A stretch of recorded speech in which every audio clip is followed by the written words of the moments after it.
here we are with the one and only Neal Morse. The one, the only. Of the Neal Morse Band in support of the new album, The Similitude of a Dream. Yes, and you pronounced it correctly. That's right. Very good. How are you? Good. Okay. Good, yeah. That's a little great. tired, you know, the road and all that, but Right. yeah. Well, it's the third show, I believe, tonight. Yeah, but it was a fly day today, so we Yeah. got up early and flew here. And yeah. So how are the shows going? Are you still, Wow. getting nervous going up on stage? Or? No, not really at all. We've settled in really, really easily and well on this record. It's been really good, yeah. That's great. Well, let's talk about the record a little bit. The reviews are outstanding. They're Yeah. amazing. Some Yeah, people it's great. feel it's some of your best work. Your bandmate Mike Portnoy, he went on to say that this is the album of his career. Yes. Tell us a little bit about, when during either the writing or the recording process did you realize that, yes, this is a very special album? Well, I was still sort of wondering if this was something for the Neal Morse Band or maybe something I might work on my own for a while. I think it was at the first writing session in January when I realized that it might have been when we first started to sing some of the choruses together, like when Eric and Bill and I started to sing the chorus to City of Destruction. I thought, yeah, I think this is going to be good. I think we ought to do this. Yeah. Right, and certainly that's one of the well, all the songs are great, but that's one of the standout songs. Yeah, well, there's a lot of standout Yeah. choruses and things. It's very Yeah. song oriented. It's very, very, very strong in that way. Yeah. So, what are some of your favorite songs to perform? From the album. Well, I always enjoy "So Far Gone." It's kind of funny that riff, that really simple guitar riff in between the verse and chorus, was just a throwaway. I thought, well, we'll write something better there, and the band was like, "Oh, that's my favorite part. We love that part." So it stood, and it's really fun in its kind of simplistic way. I don't know. There's so many good parts. I've been really enjoying The Mask.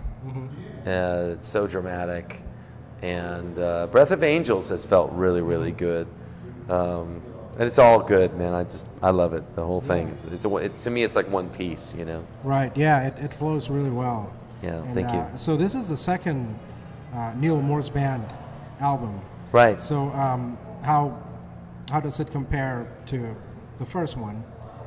That was your first one. As a band, Yeah. first time writing. This time you have more experience. So what? It's really different, It's because a concept album is inherently just a different thing, and so, wow, it's like the difference between Selling England by the Pound and Lamb Lies Down on Broadway. It's just two very different albums, and they're both really good in their own way. I love Grand Experiment for what it is, and I love Similitude for what it is. So, yeah. Well, how can you choose, right? Yeah. Right. Yeah, it's like children or something. Exactly. Yeah. Talking about your hopes and expectations for the songs, when writing them and recording them, how do you balance your hopes and expectations versus the hopes and expectations of the band, of the fans? Do you keep that in mind when you're writing songs? And I recording them? don't. I try not to think about anything as much as possible. It's hard, but because as soon as an idea comes out, the mind starts to judge.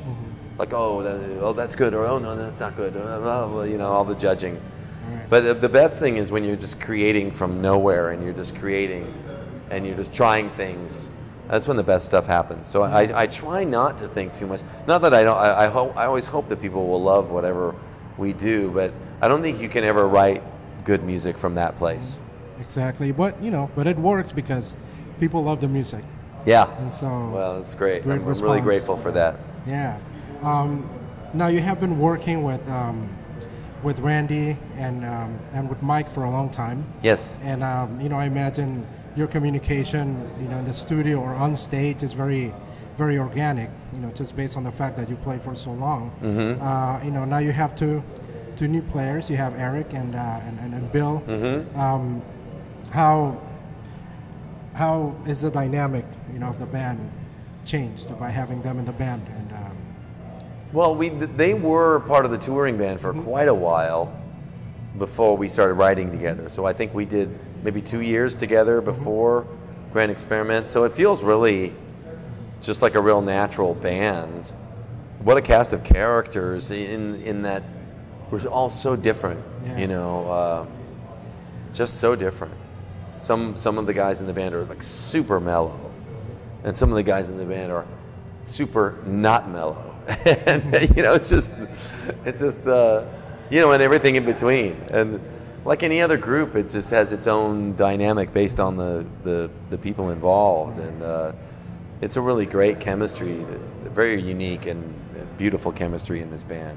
Yeah, and they were, all the band has songwriting credits, so they were part of the creative process. Oh yeah, this time around. Yeah, it was definitely a band effort. That's for sure. Yeah, well, that's what takes it to a whole other level. Yeah, listening to the album, I can hear a lot of influences. I'm sometimes reminded of Genesis, Queen, Kansas, the Beatles. Sure. What are some of your influences? Genesis, Queen, Kansas, the Beatles. I'm influenced by a lot of different things. I'll listen to stuff and go, wow, that's kind of influenced by, sometimes I'll hear some really more obscure things. I'm influenced by like anything that I get into that I listen to quite a bit. It'll influence me in some way. It'll show up somehow in very subtle ways. So, yeah, I mean, I'm influenced by all those guys, of course. Yes, Genesis, ELP, and King Crimson, Gentle Giant, all that stuff. But also by a lot of just regular singer-songwriter stuff. I've been listening to John Mayer a lot. I really like John Mayer. I listen to a lot of worship music. And we were doing in our church, we were singing a song called "No Longer Slaves," and that kind of influenced "Breath of Angels." Yeah. So, a lot of different influences going on. Yeah, and the album is very versatile. Never a dull moment. Yeah. Every song is different, and it is very versatile. Performing it, you realize that even more. Yeah, it must be fun and grueling as well. It is really fun. I love the variety. I mean, there's just so much variety in it. It's great. All right. We are going to wrap up. All right. I'd like to thank you for taking the time to talk to us. Thank you. Is there anything you would like to say to your World Prog-Nation fans? Well, I guess I just want to say thank you. Thank you all for caring about the music so much and being faithful. We really appreciate you.